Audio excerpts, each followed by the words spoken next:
नमः श्रीवर्धमानाय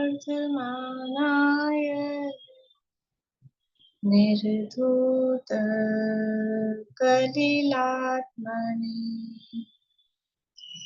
सालोकानां त्रिलोकानां यद्विद्यादर्पणायते यद्विद्यादर्पणायते सकल पाप मल प्रक्षालक श्री वर्धमान को करूँ नमन लोकालोक प्रकाशित करने जिनकी विद्या है दर्पण जिनकी विद्या है दर्पण।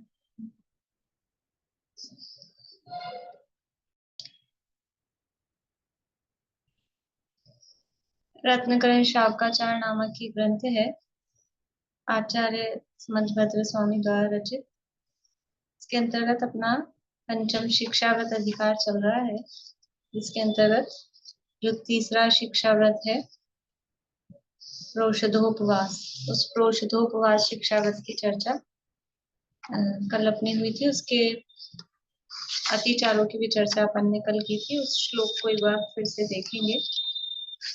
110 नंबर का श्लोक है, पेज नंबर 166, 166।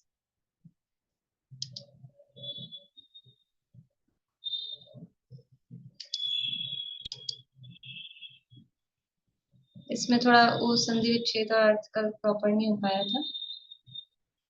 देखिए, ग्रहण, विसर्ग, आस्तरण शब्द जो है इसमें ग्रहण, विसर्ग और आस्तरणानी, आस्तरणानी है।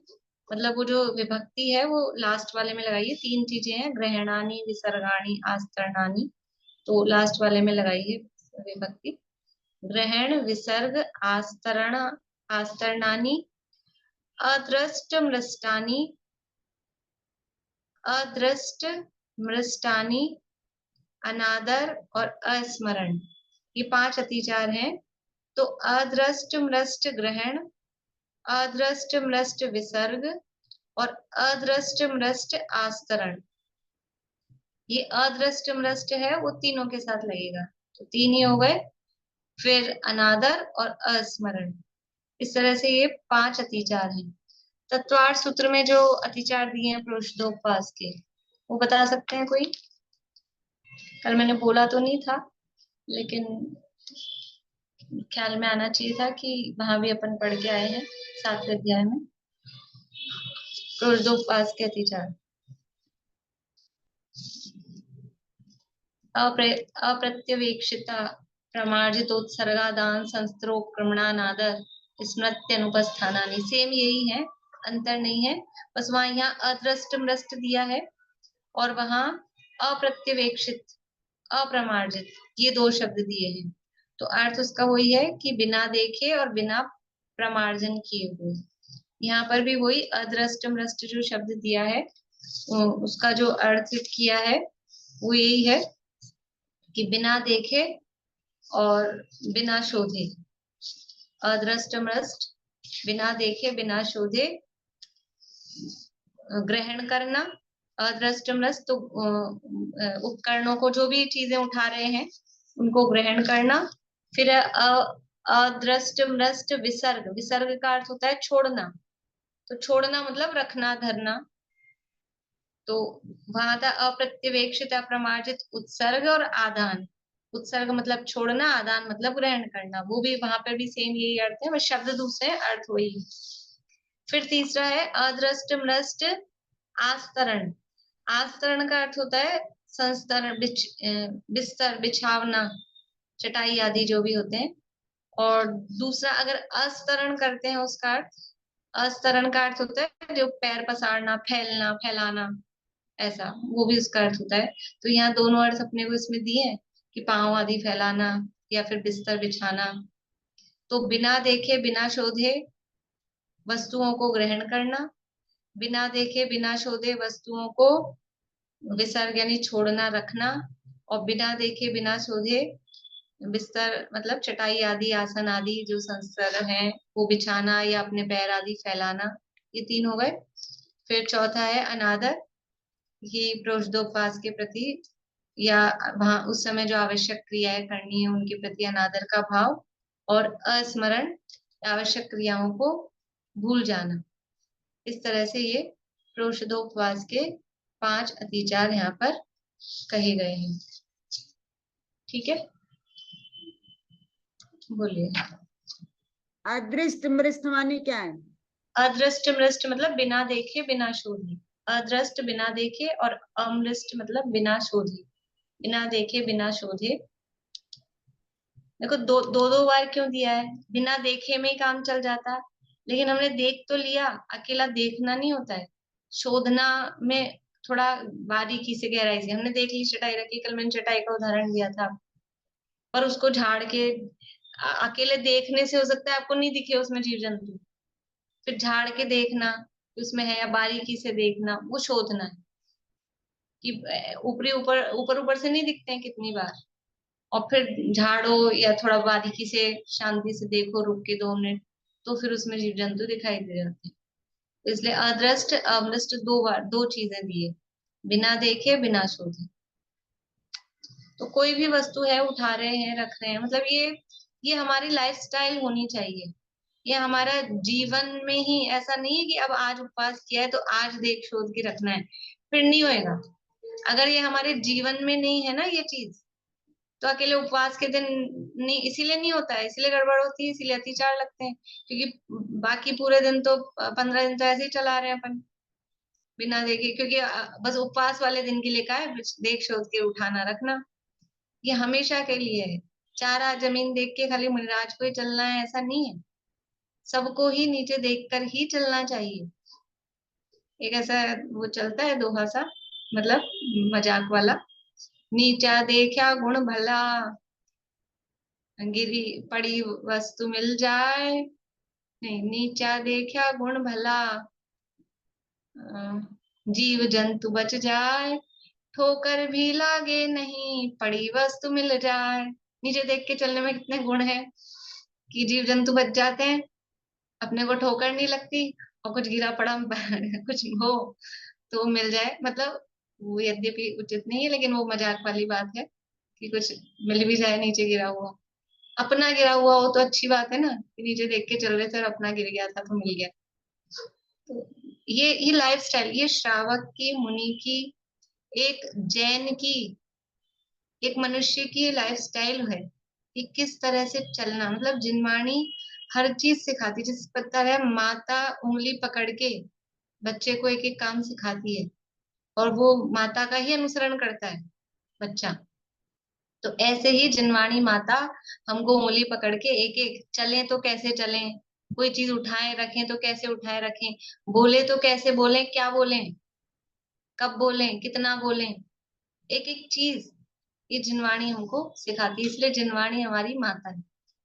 माता क्यों कहते हैं जिनवाणी? इसलिए क्योंकि हर चीज जिनवाणी हमको सिखाती है।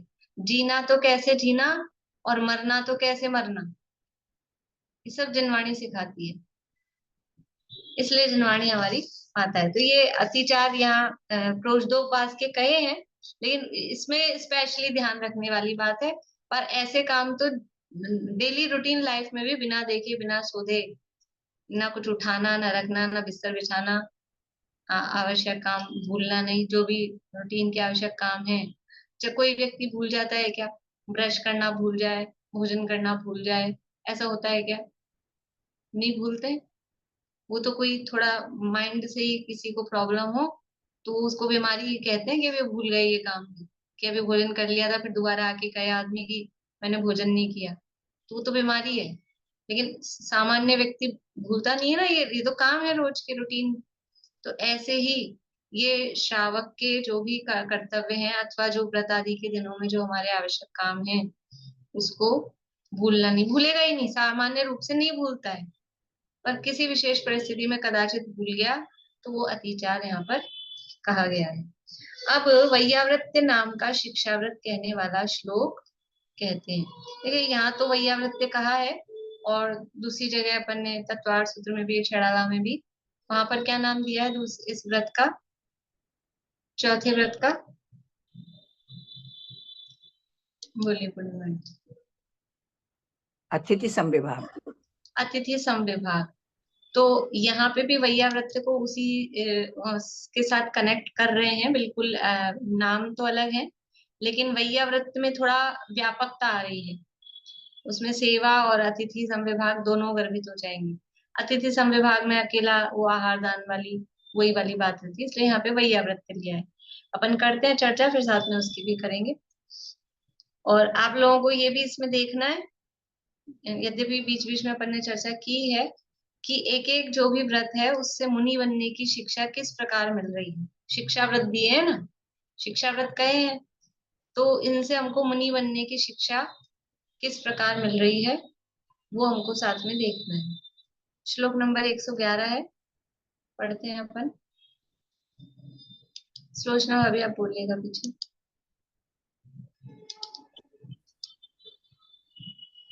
दानं वैयाव्रत्यं दानं वैयाव्रत्यं धर्माय तपोधनाय गुणनिधये धर्माय तपोधनाय गुणनिधये अनपेक्षितोपचारो अनपेक्षितोपचारो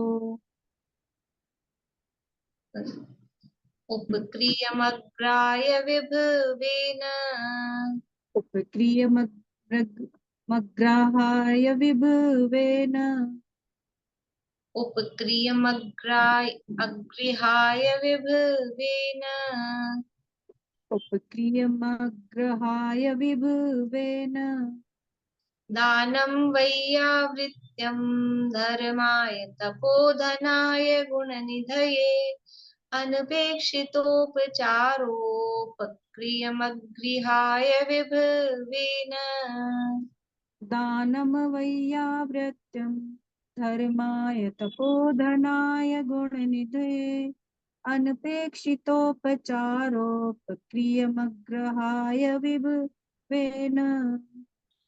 ठीक है, दानम, दानम यानी दान, वैयावृत्तम यानी वैयावृत्ति, वैयावृत्ति नाम का जो शिक्षा व्रत है वो वैयावृत्ति। धर्माय, धर्माय अर्थात धर्म के लिए, धर्माय ये जो विभक्ति लगती है वो लिए के अर्थ में है। तपोधनाय, तपोधनाय यानी जो तपोधन है, तपोधन किनको बोलते हैं? मुनिराज को, साधु को तपोधन कहते हैं। वो जो तपोधन है और गुण निधि, ये गुणों के निधि है, गुणों के भंडार है। अब यहाँ थोड़ी संधि है, देख लीजिए इसको, नीचे वाले शब्द को। अनपेक्षित, उपचार, उपक्रियम, अग्रहाय, 4 शब्द हैं। अनपेक्षित, उपचार, उपक्रियम, तो अनपेक्षित और उपचार, तो अनपेक्षितोपचार। फिर उपक्रियम है तो 4 र के बाद उ है तो इसकी मात्रा बन गई रो, हो गया उपक्रियम। और क्रियम में है मैं हलंत है, और फिर अगृहाय यानी ग्रह से, घर से रहित, ग्रह त्यागी, वो अगृहाय। विभवेन, विभवेन मतलब वो जो उसका अपना वैभव है, संपत्ति है, वो विभवेन। अर्थ क्या है इसका? अनपेक्षित, उपचार, उपक्रियम, अग्रहाय, यानी कि जो उपचार का मतलब है कुछ दान आदि, और उपक्रियम है गिफ्ट आदि, मतलब कुछ भी, कोई वस्तुएं जो भी हैं वो उपक्रियम। तो उपचार, उपचार की अपेक्षा नहीं है, उपचार का अर्थ सेवा भी कर सकते हैं। तो उपचार और उपक्रियम मतलब कुछ भी कोई वस्तुएं आदि, कोई गिफ्ट आदि, ऐसा। और उसकी अनपेक्षित, अनपेक्षित मतलब उसकी अपेक्षा नहीं है। और अग्रहाय तो ग्रह से रहित है, घर से रहित है, ऐसा। देखिए अर्थ कैसे बनेगा इसका, कि जो तप रूपी धन से युक्त हैं ऐसे और गुणों की निधि है। तपोधनाय तप रूपी धन से सहित गुणों की निधि, और जो अगृहाय ग्रह त्यागी हैं, ऐसे कौन है? ये मुनिराज है, मुनिराज के विशेषण है। तपोधनाय गुण निधि अग्रहाय, ऐसे मुनिराज उनके लिए, ये लिए के अर्थ में आता है तपोधनाय, ये जो विभक्ति है, तो उनके लिए क्या करना, कि जो अपना विभव है, अपनी जो भी धन संपत्ति या जिस भी माध्यम से अपन कर सकते हैं वो विभव, उसको अनपेक्षित उपचार उपक्रियम, कोई अपेक्षा कि कोई हमको उनसे व्यवहार हो जाएगा, कोई लेन देन हो जाएगा, कोई रिटर्न गिफ्ट मिल जाएगी, ऐसा अनपेक्षित उपचार अक्रियम। जैसे ऐसे होता है ना, बच्चे जाते हैं बर्थडे पार्टी में, आजकल छोटे बच्चे अपने फ्रेंड्स की पार्टी में जाते हैं, तो खुद गिफ्ट दे रहे हैं, उसका तो अब बच्चों को क्या पता लगता है, अभी अपन गिफ्ट ठीक है गिफ्ट तो दे देंगे। उनको उत्साह क्या रहता है, रिटर्न गिफ्ट मिलेगी, रिटर्न गिफ्ट। और रिटर्न गिफ्ट नहीं मिले तो पूरा उनका समझ लो बेकार है जाना। रिटर्न गिफ्ट चाहिए, सबको चाहिए, बड़े बड़ों को चाहिए रिटर्न गिफ्ट, तो कुछ भी मिल जाए। तो ऐसा श्रावक मुनिराज को कोई अपना दान आदि दे रहा है, तो उसको श्रावक को कोई रिटर्न गिफ्ट की इच्छा मुनिराज से, या फिर अपना व्यवहार बन जाएगा। चलो रिटर्न गिफ्ट की इच्छा नहीं होती बड़ों को, तो बड़े लोग मतलब बड़े मतलब समझदार लोग, वो दूसरों को भोजन के लिए बुलाते हैं। क्यों बुलाते हैं? क्यों बुलाते हैं? व्यवहार, किसी किसी बड़े आदमी को या किसी को, कि अपना व्यवहार बना रहे, घर पे बुला लेते हैं एक बार तो थोड़ा अच्छा रहता है। तो ऐसा कोई उपचार व्यवहार या कोई रिटर्न गिफ्ट की इच्छा, वो कह रहे हैं अनपेक्षित, उसकी कोई अपेक्षा नहीं है। तो कोई भी हमको वापस उससे मिले, उससे उसकी अपेक्षा से रहित, और धर्माय यानी धर्म की वृद्धि के लिए, धर्माय धर्म की वृद्धि के लिए, दानम यानी जो दिया जाता है, वो वैयावृत्यम, उसको वैयावृत्य नाम का शिक्षा व्रत कहते हैं। ठीक है।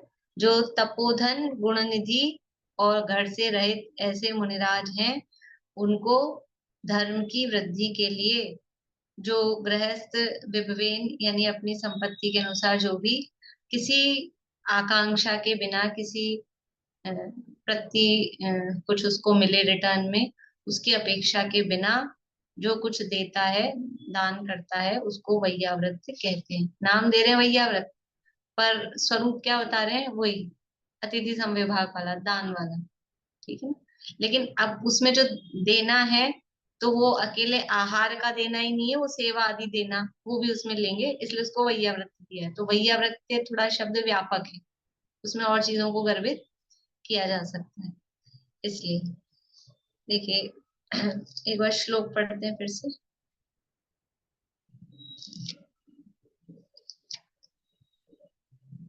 सरिता जी आप पढ़िएगा। दानं वैयावृत्यम् दानं वैयावृत्यम् धर्माय तपोधनाय गुणनिधये धर्माय तपोधनाय गुणनिधये अनपेक्षितोपचारोपक्रियम् अग्रहाय विभवेन। अनपेक्षितोपचारोपक्रियमगृहाय विभवेन। देखिए अर्थ देखते हैं। यहाँ परमागम में आहार दान ही को वैयावृत्य कहते हैं।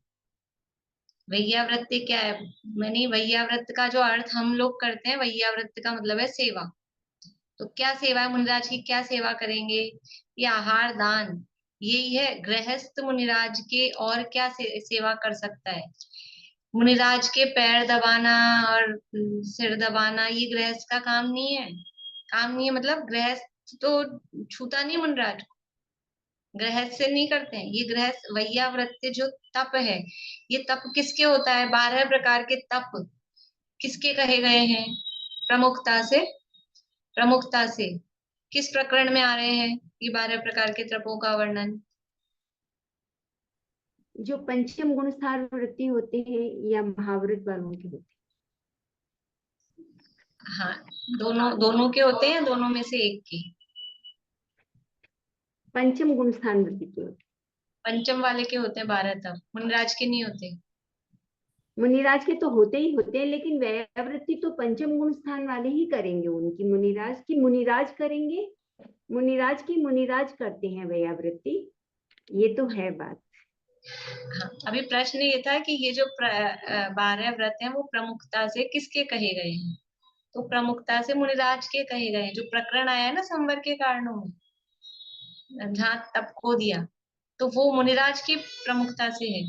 तो ये जो तप है मुनिराज पालन करते हैं, तो वैयाव्रत्य तप, अगर गृहस्थ वैयावृत्ति करता है, मुनिराज वैयावृत्ति नहीं करें ऐसा अपन माने, तो फिर वैयावृत्य तप तो गृहस्थ के होगा, मुनिराज के तो होगा ही नहीं। भाई सेवा तो गृहस्थ करेगा, पांव दबाने का नाम ही वैयावृत्ति है, तो वो पांव अगर गृहस्थ दबा रहा है तो फिर तब तो गृहस्थ के हुआ, मुनिराज के कहाँ हुआ? और अगर पांव दबवाना तप है तो बहुत ही बढ़िया बात है, पांव दबाने को भी मिल रहा है, तब भी हो रहा है। तो ऐसा नहीं है, ये जो पांव दबाने वाली क्रिया को, सेवा को वैयावृत्ति कहा जा रहा है, तो वो मुनिराज की वैयावृत्ति मुनि संघ में जो और मुनिराज हैं वही करते हैं। ये वैयावृत्ति नाम का तप मुनिराज के है, तो मुनिराज करेंगे वैयावृत्ति अन्य मुनिराजों की, तो उनके वैयावृत्ति तप होगा। और गृहस्थ गृहस्थों की करते हैं, मुनिराजों की वैयावृत्ति यानी वो पैर दबाने वाली जो सेवा है वो गृहस्थ नहीं करते हैं। तो गृहस्थ क्या वैयावृत्ति करेंगे कि ये आहार दान, यही है गृहस्थों की वैयावृत्ति। अब ये स्वरूप ही नहीं पता किसी को, और जाते हैं वैयावृत्ति के लिए। अब यदि ये कह रहे हैं कि क्या करें, इनका हाथ खड़ा हो गया अभी बता रही हूँ ना मैं स्वरूप ही नहीं पता है, शास्त्र खोल के, ग्रंथ खोल के पढ़ते ही नहीं है, क्रिया को और जो परंपरा जो परिपाटी चल रही है उसे आंख मीच के फॉलो करते रहते हैं, ग्रंथ खोल के पढ़ते ही नहीं। चाहे करणानियोग हो, चाहे चरणानियोग हो, चाहे प्रथमानियोग हो, चाहे द्रव्यानियोग हो, हम लोगों की क्या आदत हो गई है, सुन लो बस। पर क्या लिखा है आचार्यों ने, खोल के पढ़े तो सही आखिर। ये अपने यहाँ परंपरा है, समझ लो ये गुरुदेव ने चलाई कि प्रवचन कर भी रहे तो सामने ग्रंथ लेके बैठो, देखो उसमें क्या लिखा है। तो खाली बोलने वाला बोल रहा है, क्या बोल रहा है, ग्रंथ में भी देखो वो बात वहां है कि नहीं है। ग्रंथ सामने रख के और खुद को सेल्फ स्वाध्याय करना चाहिए, अकेला सुनना मात्र स्वाध्याय नहीं, खुद खोल के देखना चाहिए क्या लिखा है। हम सोच रहे हैं वैयावृत्ति हो रही, तो वैयावृत्ति तब हमारे हो रहा है कि मुनिराज के हो रहा है, वो किसके रहा है, ये तो विचार करें, तब तो उनके का है। तो मुनिराज की वैयावृत्ति क्या है हमारे माध्यम से, कि आहार दान जो है, तो यहाँ परमागम में आहार दान ही को वैयावृत्ति कहते हैं। जिनके तप ही धन है, अर्थात जो इच्छा निरोध आदि तपों को ही अपना अविनाशी धन जानते हैं, वे तपोधन है। तपोधन किसको कहते हैं? तप ही जिनका धन है। मुनिराज के पास और क्या है? मुनिराज के पास कोई सब आरंभ परिग्रह के त्यागी है, कोई रुपया पैसा बैंक बैलेंस गाड़ी बंगला ये तो है नहीं। तो क्या धन है मुनिराज का? तप ही जिनका धन है, इसलिए उनको कहते हैं तपोधन, तपस्वी। बोलिए आशा। तो ये तो वैयाव्रत नाम का शिक्षा व्रत तो दिया तो श्रावक आचार में ना। हाँ, तो यहाँ ये तो वैयाव्रत, सिर्फ आहार हाँ यहाँ तो शिक्षा व्रत है, आहार पर डाल देने। वो तप भी है ना, वैयाव्रत नाम का तप भी है। यहाँ शिक्षा व्रत है, तो अपन भी शिक्षा व्रत को भी उसी अर्थ में ले, यहाँ इसीलिए कह रहे हैं आहार दान को ही वैयाव्रत कह रहे हैं, कि गृहस्थ को कहा है पंचम स्थान वर्ती को वैयाव्रत शिक्षा व्रत, तो फिर वो जाके पैर दबाए, वो अर्थ नहीं है यहाँ पे। और पैर दबाने वाली बात भी है, तो वो आपस में अपने बराबर वालों में, कि जो पंचम वाले हैं वो पंचम वालों की करें, चौथे वाले हैं उनकी करें, या चौथे वाले पंचम वाले की, वो यथा योग्य गृहस्थ हैं क्योंकि आपस में वो कर सकते हैं। लेकिन मुनिराजों की वैयावृत्ति मुनिराज ही आपस में संग में करते हैं। गृहस्थों का नहीं है। ठीक है। आप लोगों ने देखे होंगे जो सल्लेखना समाधि मरण के कई चित्र होते हैं मुनिराजों की, जहाँ मुनिराज की एक एक मुनिराज की समाधि कराने में 40-40 मुनिराज लगते हैं। एक निर्यापक आचार्य होते हैं और उनकी पूरा संघ, तो 40 का ग्रुप एक की समाधि में लगता है। वो बराबर वहां उनकी जो भी होती है, सबको अपने अपने कार्य भी सौंपे जाते हैं, तुमको क्या करना, मतलब किस तरह से क्या करना है। तो वो आपस में संघ का ही कार्य होता है, संघ में मुनिराजों का ही ये ड्यूटी होती है कि वो आपस में एक दूसरे की परिचर्या का यदि आवश्यकता है तो, और नहीं भी है तो आचार्यों के, जो आचार्य हैं तो आचार्य की वैयावृत्ति भी जो मुनिराज हैं साधु सामान्य वो करते हैं, क्योंकि ये हमारे गुरु हैं, बड़े हैं, आचार्य हैं, तो आपस में करते हैं। कोई वृद्ध है, इसीलिए आप देखेंगे जो तत्वार सूत्र में इनके भेद दिए, अपने तपों के भेद दिए ना, अनशन मोदर वृत्ति परिसंख्यान रस परित्यागी, तो ये हुए। फिर प्रायश्चित, प्रायश्चित के कितने भेद दिए, 9 प्रकार का प्रायश्चित दिया ना, 9 प्रकार का प्रायश्चित। फिर विनय 4 प्रकार की, ज्ञान दर्शन चारित्रोपचारा, फिर विनय, फिर वैयावृत्ति के भेद दिए 10, आचार्य उपाध्याय तपस्वी सैक्ष ज्ञान गण कुल संघ साधु मनोज्ञा नाम। याद आ रहा है जिनको याद है सूत्र, तत्वार सूत्र में 9वें अध्याय में सूत्र दिए हैं। तो वैयावृत्ति तप के 10 भेद दिए हैं, उसमें ये सारे मुनिराजों के नाम है, इनकी सेवा करना, इनकी सेवा करना, इनकी सेवा करना, आचार्यों की, उपाध्यायों की, शिक्षकों की, ग्लान यानी रोगी हैं, वृद्ध हैं, श्रेष्ठ हैं, तो वो संघ में ही आपस में होता है। क्योंकि ये अभी प्रकरण है, यद्यपि शिक्षावृत्ति की बात चल रही है, लेकिन हम तो उस सबको एक ही में मिला लेते हैं ना। तो वहां जहाँ तप की बात है, तो वहां वैयावृत्ति तप मुनिराजों का आपस में मुनिराजों में होगा, और गृहस्थों का आपस में गृहस्थों में होगा, और उसमें भी स्त्रियों का स्त्रियों में होगा, पुरुषों का पुरुषों में होगा,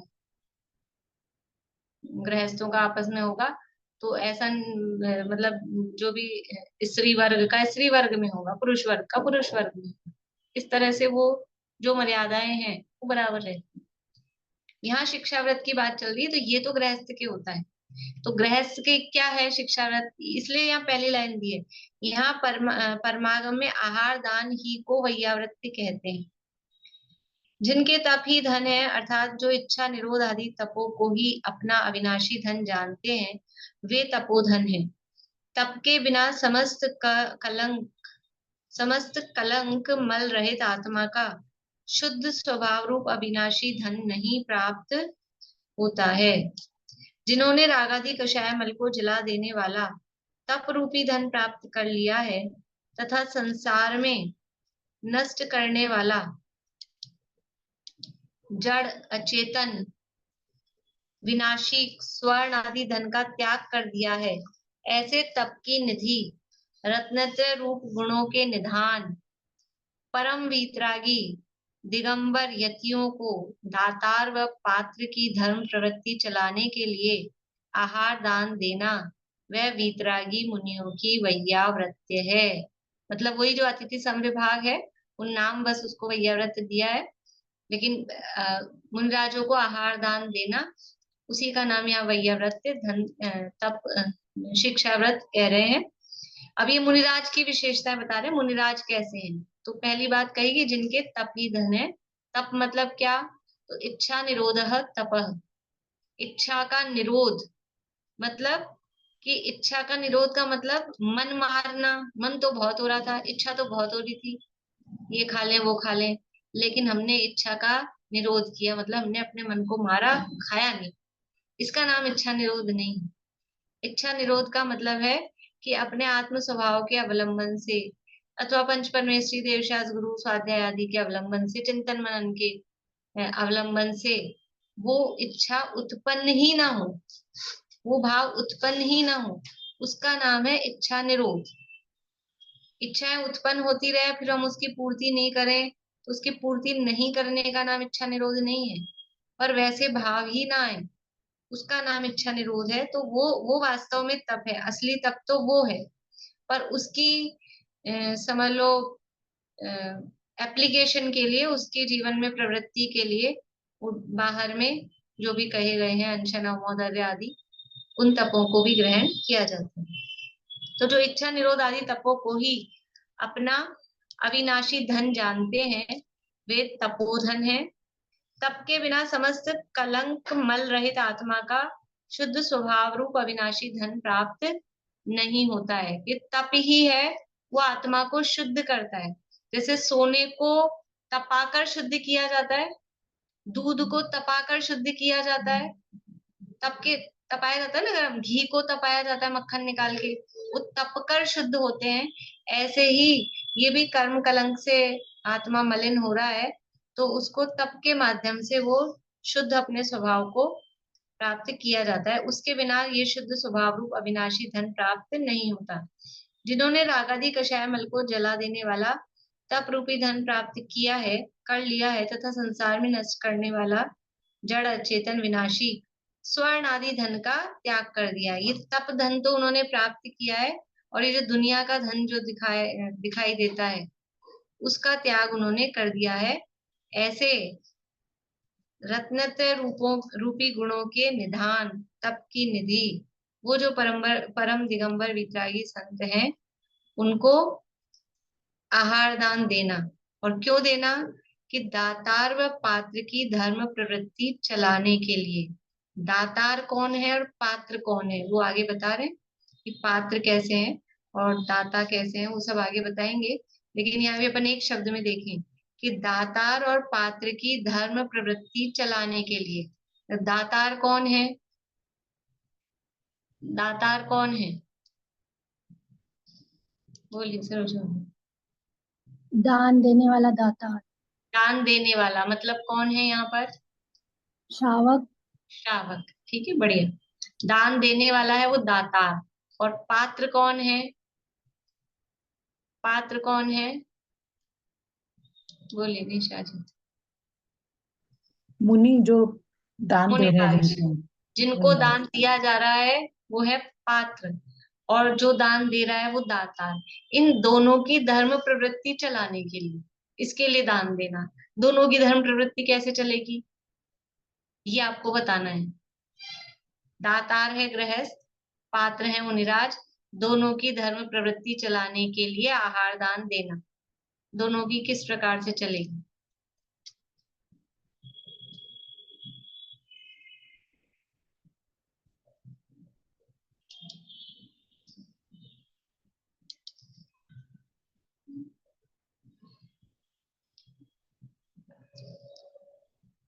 बोलिए दीपिका जी।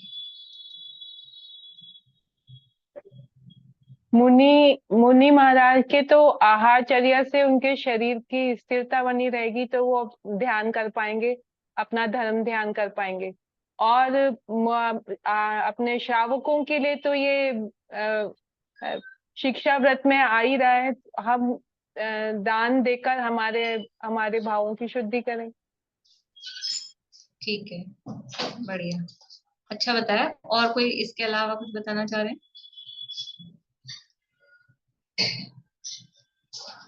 बोलिए वैसे। हम जो पैसा कमाते हैं पाप से, तो वो अपनी कमाई का सत द्रव्यों में उपयोग करें, उससे अपना जो है धर्म सार्थक होता है। तो वो धर्म सार्थक करने के लिए और अपने अंदर त्याग भाव उत्पन्न करने में हेतु होता है आहार दान। तो इस तरह से ये श्रावक की धार्मिक प्रवृत्ति बढ़ती है। बढ़िया। देखो मुनिराज तो उस आहार को ग्रहण करके क्या करेंगे? मुनिराज ज्ञान ध्यान तपो रखते हैं, ज्ञान ध्यान तप में लीन होंगे, तो उनका धर्म साधना उसके माध्यम से। मुनिराज का प्रयोजन, आहार ग्रहण करने का प्रयोजन क्या है? शॉर्ट में छड़ाला में कहा है, ले तप बढ़ावन हेतु नहीं तन पोषते। तन के पोषण के लिए आहार नहीं लेते हैं, वो अपने तप की वृद्धि के लिए लेते हैं। तो वो आहार ले रहे हैं तो उनके धर्म की वृद्धि उससे होगी। शरीर स्थिर, मतलब शरीर में शिथिलता नहीं आएगी, तो वो अपना धर्म साधना अच्छे से कर पाएंगे। और गृहस्थ वो दान दे रहा है, आहार दान दे रहा है, तो उसके भाव हो रहे हैं ना कि किस मैं आहार दान दूं, मुनिराज के प्रति भक्ति का भाव आ रहा है, देवशास गुरु के प्रति भक्ति का भाव है। गृहस्थ का तो यही धर्म है, गृहस्थ का तो यही धर्म है ना, देव पूजा गुरु उपासना, और इसको व्यवहार से धर्म कहा गया है। तो उसके भी, और वो मुनिराज को आहार देके भक्ति भावना जागृत हो रही है, तो वो भी मुनि बनने की उसको भावना, मुनिराज जैसे बनने की भावना, ये भावना भी उसकी उत्कृष्ट उससे बढ़ती है। और जो इन्होंने बताया कि पाप से जो कमा रहे थे, तो पाप से कमा रहे थे तो कुछ अच्छे काम में लगा, तो उससे भी समझ लो वो पापों का वो हुआ। पर भाव बनते हैं कि इस गृहस्थ के भी विशुद्ध परिणाम होते हैं, बिना विशुद्धि के कैसे दे सकता है दान, देगा ही नहीं, तो वो विशुद्धि उससे होती है। तो गृहस्थ की भी धर्म प्रवृत्ति चलती है। गृहस्थ धर्मी घर में अगर इस तरह का माहौल रहता है, दान आदि का, पात्र दान आदि का, घर में आ रहे हैं, महाराज आ रहे हैं, मुनिराज आ रहे हैं, तो अपने घर में, घर वालों में भी तो संस्कार बनते हैं। घर में बच्चे हैं और भी लोग हैं, वो देखते हैं, सीखते नहीं, हमारे घर में ऐसा होता नहीं, इस तरह से किया जाता है। तो धर्म की प्रवृत्ति खुद सीखता है आदमी कि किस तरह से क्या करना, तो खुद की भी धर्म की प्रवृत्ति चलती है। अभी अगर इसको अपन अतिथि समविभाग लें, और अर्थ स्वरूप तो वही है, तो अब आपको ये बताना है कि अतिथि मतलब मुनिराज को आहार दान देने से शिक्षा व्रत का क्या संबंध हुआ, ये शिक्षा व्रत, इससे मुनि बनने की क्या शिक्षा मिली है। तो आहार किस प्रकार दिया जाता है वो सीखा हमने। शिक्षा व्रत का मतलब जो हमें मुनि बनने की शिक्षा दे उसे शिक्षा व्रत कहते हैं। अब इस वैया व्रत कहो या अतिथि समविभाग कहो, इससे तो हमको ये समझ में आया कि आहार देना चाहिए और कैसे देना चाहिए, रास्ता ये समझ में आ गया। तो इससे मुनि बनने की शिक्षा किस प्रकार से मिल गई।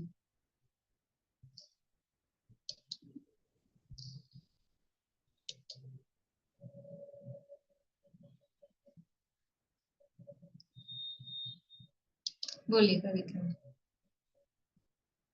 मैम उनकी जो चर्या, हार चर्या देख के हमें मुनि बनने की शिक्षा होती है, कैसे तप से वो मतलब कैसे लेते हैं, कैसा तप करते हैं, किस मतलब हार जल किस पात्र से लेते हैं, कितना लेते हैं, कितना संयम रखते हैं, किस तो चीज।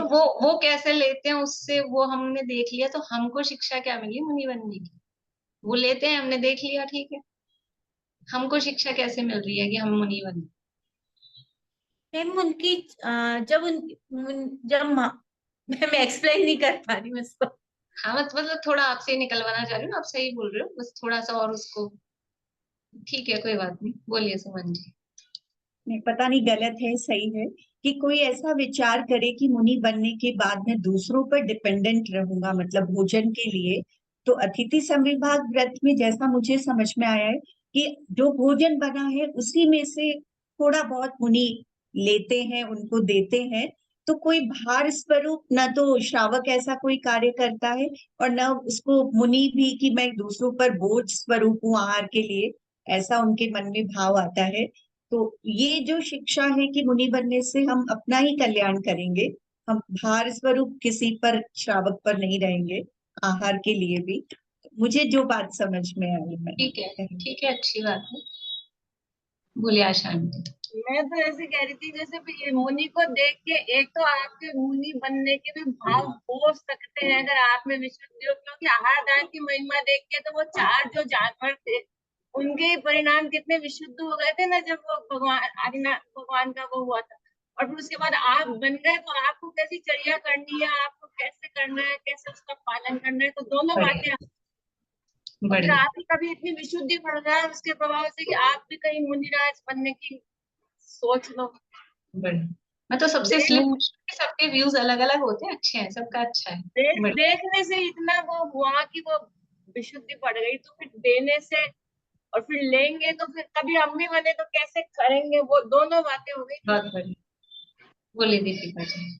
मुनिराज जी को देखकर, मुनिराज जब आहार लेते हैं तो उनकी जो समता है वो देखकर मन में समता का भाव भी जागृत होता है कि कैसे मतलब डिफरेंट डिफरेंट टाइप का खाना होता है हर जगह का, और उसको वो कितनी मतलब समता भाव से ग्रहण करते हैं। बिना किसी उसके, तो ये एक समता भाव जागृत होती है अंदर, और अंदर से विश्वास वो भी आता है कि इस तरीके से करना है आगे हमें भी। ठीक, बढ़िया, बोलिए निशा। मुनिराज जब आहार लेते हैं तो हम ये देखते हैं कि वो एक ही बार में आके खड़े होके पानी पात्र से जो आहार ग्रहण कर रहे हैं बिना किसी इच्छा के, और हम जो दिन में 3 बार 4 बार 5 बार बार बार खाते हैं, बार बार मुंह जूठा करते रहते हैं, और उनको उस एक ही बार में जो भोजन कर रहा उसी में वो तृप्त हो जाते हैं, मतलब और थोड़ा सा भी कोई मतलब जब हाथ में वो अपने भोजन को सोचते हैं तो कितना देख सोच के खाते हैं। तो इससे हमें भी ये शिक्षा मिलती है कि हमें भी अपने भोजन को जब हम बनाते हैं या खाते हैं तो उसको देख सोच के पूरा अच्छी तरह से अंतराय वगैरह टाल के करना चाहिए। ठीक है, थोड़ा सा अपन मिक्स हो गए हैं। प्रश्न ये था कि इससे हमको मुनि बनने की शिक्षा कैसे मिलती है, तो आ गए हैं उसके जवाब भी कि मुनि बनने की शिक्षा मतलब मुनिराज आते हैं तो मुनिराज को देखकर कि हम भी मुनि बने। पहली बात तो यही, उनको देखने से भावना होती है, उनकी क्रियाओं को देखने से। और फिर जब हम मुनि बनेंगे तो अगर हमने ये आहार दान वाली प्रवृत्ति नहीं रखी तो हमको कैसे पता लगेगा कि आहार प्रैक्टिकली आहार किस प्रकार लिया जाता है। ये हमको सीखने को मिलता है आहार देने से। हमको ये सीखने को मिलता है कि हम भी मुनि बनेंगे तो आहार किस प्रकार लेना है। कि जरा सा अंतराय आ गया तो ये मुनिराज कितने निष्प्रह होते हैं, वो सब भी अपने को देखने को मिलता है कि किस तरह से वो विधि लेकर आते हैं, किस तरह से नवदा भक्ति होती है, और किस तरह से कुछ भी मिल रहा है तो संभाव, मिर्च का मिल रहा है, बिना मिर्च का मिल रहा है, स्वाद मिल रहा है, बिना स्वाद का मिल रहा है, जैसा भी, तो किस तरह से वो संभाव। तो ये हमको मुनि बनने की शिक्षा, समता भाव की शिक्षा। और फिर उससे गृहस्थी में भी जो अभी इन्होंने निशांत जी ने बताया कि अपने को भी किस तरह से काम करना चाहिए, वो तो अभी अपने गृहस्थ जीवन के लिए भी अपने को शिक्षा मिलती है। लेकिन मुनि बनने की शिक्षा अपने को इस तरह से कि जब मुनि बनेंगे, जब हम मुनि होंगे तो हम कैसे, किस तरह का आचरण करेंगे, चर्या किस प्रकार की होगी, वो शिक्षा अपने को मिलती है। आप कुछ और कह रहे हैं पूर्णिमा आंटी? बस यही कह रहे थे कि जैसे मुनिराज संयम के हिसाब से इंद्रिय संयम करते हैं ना, रस नीरस आहार मिलता, और आजकल हम लोग तो कोई विवेक ही नहीं रखते, भक्ष्य भक्ष्य जो मिला वैसा। मतलब कहीं पार्टी हो कुछ हो तो वहां पर भी विवेक विचार छोड़ देते कि भारद्वाज चालू कि नहीं चालू, और सब खाने पीने में ही मस्त रहते। तो हमें भी मुनिराज के जैसे इंद्रिय संयम वगैरह अपनी रसना इंद्रिय पे कंट्रोल रखना चाहिए, ऐसे ये शिक्षा भी मिलती है। बढ़िया, चलिए अभी समय हो गया, कविता जी बोलिए। एक वो था शांति सागर जी महाराज का था कि उनको कड़ी चावल 6 महीने तक कड़ी चावल ही देते रहे। फिर बाद में पूछा आप ये क्यों लेते, कड़ी कड़ी क्यों लेते, तो बोले मेरे को तो जो शावक देते हैं मैं तो वही ले लेता हूँ। वो अलग है ना?